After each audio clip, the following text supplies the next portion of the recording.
Hello and welcome to a demonstration of the equity accumulator.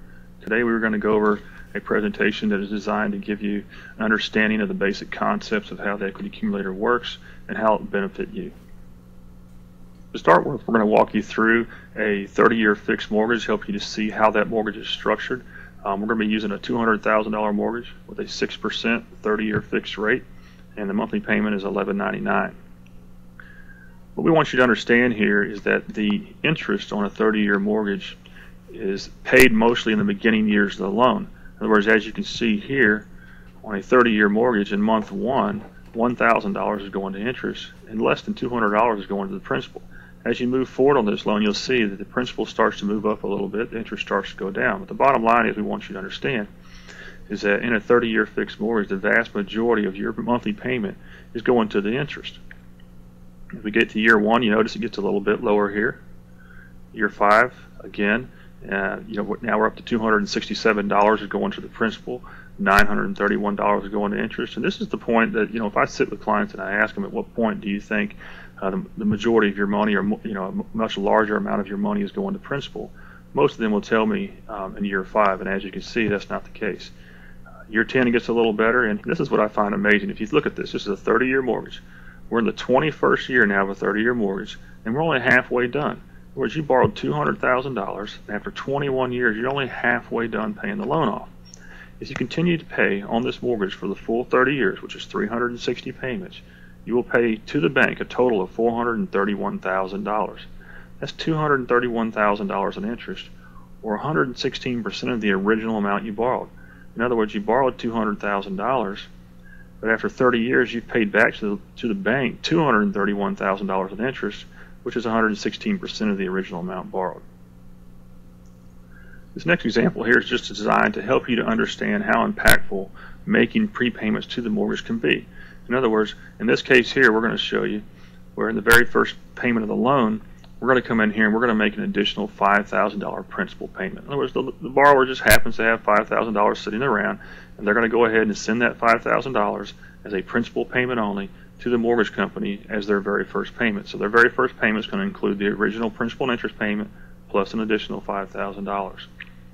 Now, so what is that going to do for us? How much does that save us? Well, obviously, the $5,000 you gave them is going to reduce the loan amount by $5,000.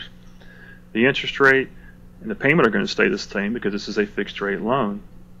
But now, instead of paying the original 360 months on this loan, you're down to 337 months.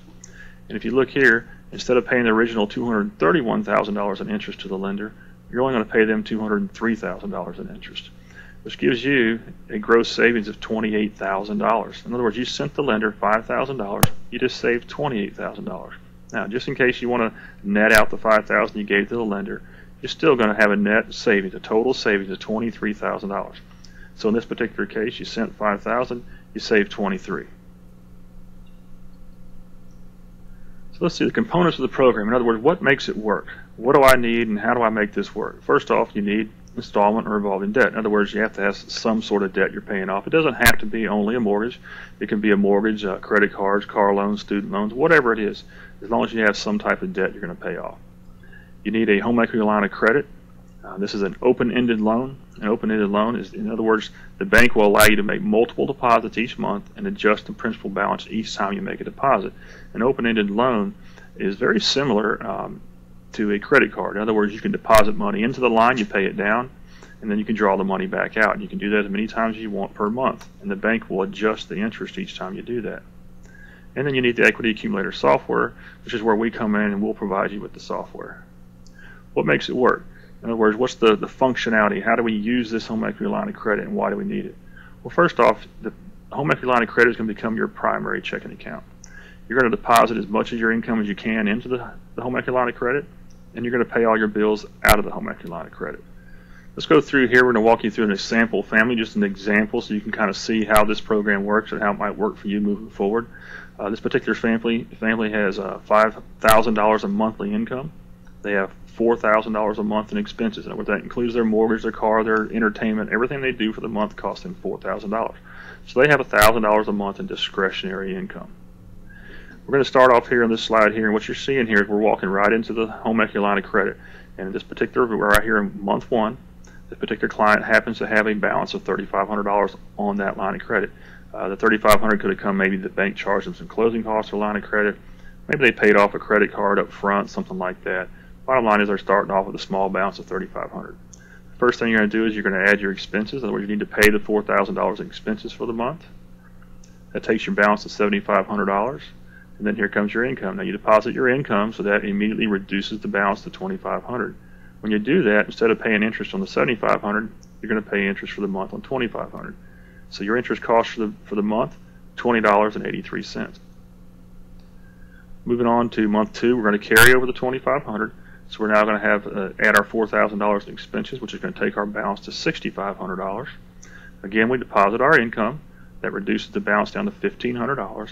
And then here in month 2, our cost, in other words, our finance charge to the bank for the month, $12.50. Carrying on here to month 3, we start off, bring the balance forward to $1,500. We deposit not deposit, but we withdraw our $4,000 we need to pay all of our expenses. So that takes our balance up to $5,500. Again, we're going to deposit our income. When we do that, it's going to reduce the balance down to $500. But here you go. This is where the software comes in. Now, the software has been analyzing your inflows and outflows that we've been moving through the first 3 months. It's now seen that we've paid the balance down to $500, and it's going to recommend that you make a lump sum payment. And this lump sum payment is going to direct you where to send it. So if you have credit cards or mortgage, it's going to tell you where to send it. In this case, we're making the assumption that all the lump sum payments are going to a mortgage. When we send that lump sum payment into the bank, that's going to decrease our balance on the line of credit up to $4,175. And this month, here you go again, for the month 3 of the loan, we're going to pay $34.80 to the bank. Again, that's our finance charges for the use of the line of credit. So let's see, in the first 3 months of using this product so far, we've had total finance charges to the bank $68.13. We spent $68.13 so far for the use of the line. But what has that done for us? Okay. Well, so far, because we just sent that $3,600 lump sum payment to the bank, we just canceled $17,000 in interest charges on the mortgage. We just knocked off 18 months off the terminal loan. So the next thing that happens here, and this is very important, is that each time you send in that extra principal payment, that lump sum payment to the mortgage holder, is you're manipulating the amortization schedule. In other words, if you look here at month 3, you look there at the blue circle, you're down to 339 months. Now, this is month 3, so you should have been at 357 months left on the loan. You're down to 339. Next thing you're going to see is in month 3, you normally would have only had $201 going to the principal as part of your traditional monthly payment. But again, you've manipulated this amortization schedule, and so now an additional $19.38 is going to the principal each time you make a payment. Your balance is down to $195. These lump sum payments, let's talk about these for a second. The lump sum payments are the payments that the software, the equity accumulator software, is going to direct you to make, and usually that's going to happen about every 2 to 6 months. Just depends on your inflows and outflows and your discretionary income. But it will help you to do that. It will tell you exactly when to make those payments, how often to make them, and what dollar amount to send. So let's move on here. Keep going here. We're going down to month 4 now. And as you can see here in month 4, again, your balance started off with the $41.75. You took out your expenses, took the balance to $81.75, deposited your income, so now the balance is down to $31.75. Your finance charge for month 4, $26.46. Going to month 5 again, we're down to $21.75 now on the balance. We're going to pay the bank $18.13 for the use of the money. In month 6, now month 6, you notice we've paid the line down. We've got it all the way down to $11.75. And again, here comes the software. It is now determined that you need to make another lump sum payment. You've paid the line down, and in this case, you notice that the lump sum payment is only $2,900 versus the $3,600 that the first lump sum payment was, and that's because your balance is a little higher. The balance is at $11.75. The software is never going to ask you to borrow too much money from the line of credit. If we borrow too much money from the line of credit, then our interest charge is going to be too high. So in this case now, our balance is up to $4,096. Our finance charge for the month is $34.13. So now by sending this $2,900, once again, we've canceled another $12,000 off the cost of the loan. Okay, we've knocked $12,000 off the future interest cost of that mortgage. We've knocked another 16 months off the terminal loan. So you look at it here, for the first 6 months of the loan, for the cost of the line of credit, we spent $146 for the use of the line of credit. We've already canceled $29,000 in interest, and we've knocked an additional 31 months off the term of the loan. Now, let's not forget, this is a very important part. Each time you do this, again, you're going to manipulate the amortization schedule. So again, now we're 6 months into the loan. We've got the remaining payments left on the loan all the way down to $323. Once again, we're going to have another principal jump, okay? Within the first 6 months after we made the previous lump sum, we would have only had a $222 going to principal. Now we've jumped it up again. Now we got a total of $238 a month going to principal each time we make our traditional monthly payment. The balance is all the way down to $192,000 now, just after 6 months of using the product. We're going to jump all the way to month 12 now, and as you see here in month 12 we paid the line all the way down to $1,003. And once again, here comes the equity accumulator. It's determined once again, okay, we paid the line back down, it's time to make one more lump sum payment. So this will be 3 lump sum payments within the first 12 months of using the product. Balance is up to $39.21 now. We're going to pay the bank the $32.68 we owe them for the use of the money, for the use of the line of credit. We're going to cancel once again another $10,000 in interest, and we're going to knock another 14 months off the term. So for the first 12 months of using the product, we spent a total of $297 for the use of the line of credit. That's the finance charge we had for the line of credit we have to pay to the bank.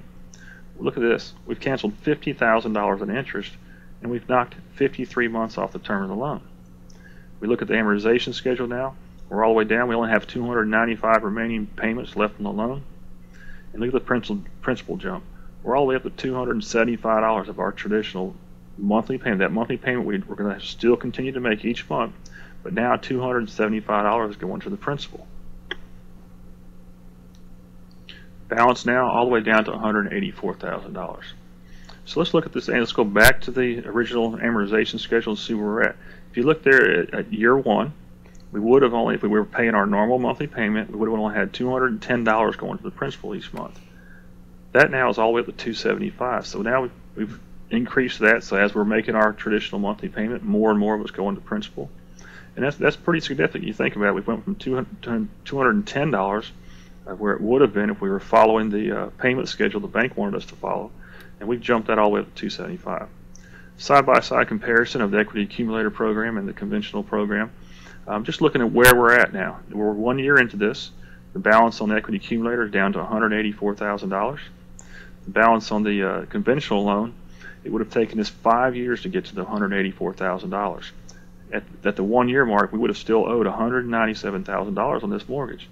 The equity accumulator, we're on path to pay this loan off in 10.4 years, only pay back to the bank $70,000 in interest versus 30 years and $231,000 in interest. So our total savings, in other words, the interest savings that we're on path to save here, is $167,000.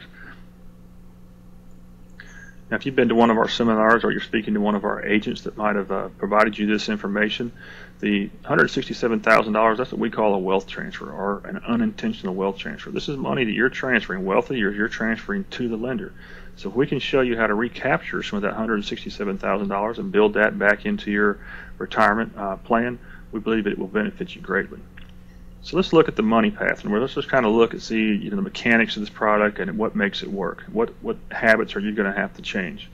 Well, first off, again, we said we're going to turn your HELOC, that home equity line of credit, into your primary checking account. So how are you going to do that? Well, you're going to deposit your income, as you see here, into your checking account, and as your income goes into the checking account, you're going to move it over into your home equity line of credit. From the home equity line of credit, you're going to pay your bills. Now, what determines a lump sum? How do we know when it's time to make that lump sum payment? Well, as you'll see here, again, we're going to start off, we have the checking account, the home equity line of credit. Do you see these lines right here? This is where the program is working. It's going to be working between these two lines here. In other words, if the balance gets up here and it starts to hit this line up here, then it's going to wait. In other words, right there is where it wants to be after we've made a lump sum payment.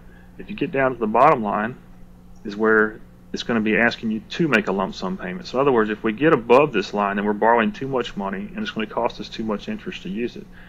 If we get below this line down here, then the balance is getting too low and we're not having as large of an impact on the debt as we should have.